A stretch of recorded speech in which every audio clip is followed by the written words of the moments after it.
Baik, selamat malam para penonton sekalian.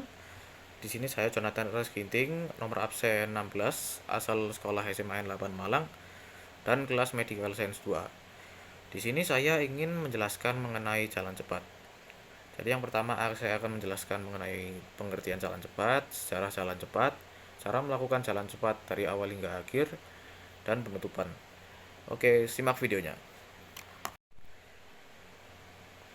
Nah, jadi yang pertama adalah definisi jalan cepat. Apa definisi jalan cepat? Jalan cepat itu sebuah olahraga atletik yang dimana pemainnya itu didefinisikan untuk jalan lurus ke depan dengan cepat, namun kedua kaki tidak boleh terputus dari tanah. Jadi meskipun kedua kaki berjalan dengan cepat, hal ini berbeda dengan teknik yang digunakan pada saat lari, yang dimana pada saat jalan kedua kaki harus tetap di tanah dan tidak boleh melayang dua-duanya. Jadi hanya satu kaki yang boleh melayang, yang lainnya harus tetap di tanah. Baik, yang berikutnya saya akan menjelaskan mengenai sejarah jalan cepat. Olahraga jalan cepat sendiri mulai tumbuh dan berkembang pada tahun 1867 di London, Inggris. Seiring berjalannya waktu, olahraga race walking atau jalan cepat ini 10 km mulai dipertandingkan di lintasan salah satu cabang olahraga dalam ajang olahraga terbesar di dunia, yakni Olimpiade tahun 1912. Sementara itu, pada tahun 1956, olahraga jalan cepat telah sukses menjadi cabang olahraga resmi dan dipertandingkan dalam Olimpiade. Selanjutnya, pada Olimpiade tahun 1976, ada cabang olahraga race walking 20 km. Tidak berhenti di situ, pada Olimpiade tahun 1980 di Moskow, jalan cepat 50 km ditambahkan dalam nomor perlombaan.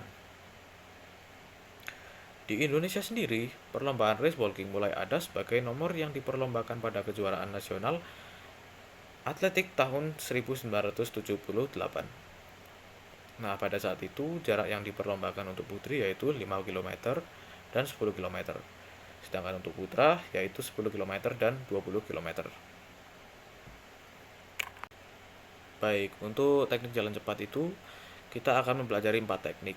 Jadi yang pertama adalah uh, teknik awalan atau teknik start. Jadi dilakukan pemain pada saat awal-awal sebelum pertandingan itu dimulai. Yang kedua ada teknik posisi badan pada saat melakukan jalan cepat. Yang ketiga ada posisi kaki. Dan yang terakhir ada teknik pada garis finish. Jadi pejalan itu harus melakukan apa di garis finish itu. Nah, kita mulai penjelasan dari yang pertama. Nah, jadi di sini saya sudah mempraktekkan jalan cepat, yaitu teknik yang pertama adalah di mana pemain itu berada di belakang garis start. Oke, di sini terlihat bahwa saya sudah melakukan posisi siap sebelum melakukan jalan cepat. Badan itu tetap mengarah ke depan dengan posisi kaki, badan, dada agak dibusungkan ke depan sedikit saja, namun tetap mengarah ke depan secara lurus dari kepala sampai kaki. Yang berikutnya adalah teknik saat melakukan jalan cepat, yaitu badan itu tetap lurus dan menghadap ke depan. Dan yang penting di sini adalah sudut tangan ini membentuk sudut 90 derajat. Dan lengan ini diayunkan seirama dengan langkah kaki. Nah, baik, yang terakhir di sini adalah langkah kaki. Nah, pada saat melakukan jalan cepat ini, hal yang perlu diperhatikan dengan penting adalah langkah kaki. Karena pada saat melakukan jalan cepat ini banyak sebuah pemula yang selalu melakukan kegagalan di kaki. Nah, perlu diperhatikan bahwa jalan cepat ini memiliki teknik yang berbeda dengan lari. Yang dimana itu lari adalah pada saat melakukan lari itu ada momentum di mana kedua kaki itu melayang di udara. Sedangkan pada saat jalan cepat pasti ada satu kaki yang harus tetap stay di tanah. Seperti ini. Jadi teknik yang saya lakukan itu tumit itu menyentuh tanah pertama kali. Setelah itu diikuti oleh telapak kaki dan ujung kaki. Terus dilakukan hingga garis finish. Nah, baik. Setelah teknik langkah kaki, Dan yang terakhir adalah teknik pada saat garis finish. Nah, pada saat garis finish, peserta itu tidak dapat diperbolehkan untuk langsung berhenti pada garis finish.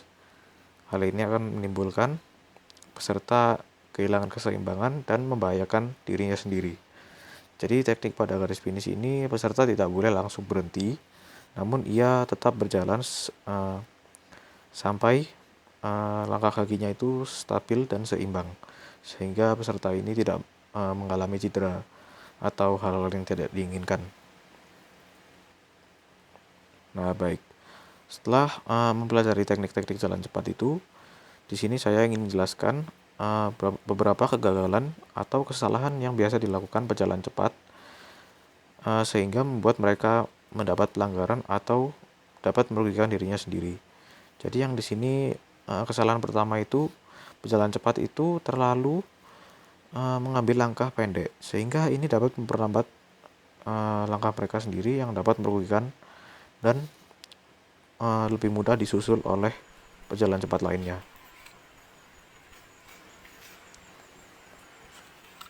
Nah, baik, di sini ada kesalahan nomor 2 yaitu pada saat melakukan jalan cepat, pejalan cepat itu malah mengambil langkah yang terlalu jauh. Nah, tentu hal ini dapat mengakibatkan pejalan cepat itu menghilang keseimbangannya. Nah, baik, untuk penonton semua, terima kasih karena sudah menonton video saya yang tadi. Untuk kurang lebihnya saya mohon maaf dan semoga video ini bisa bermanfaat untuk banyak orang. Terima kasih.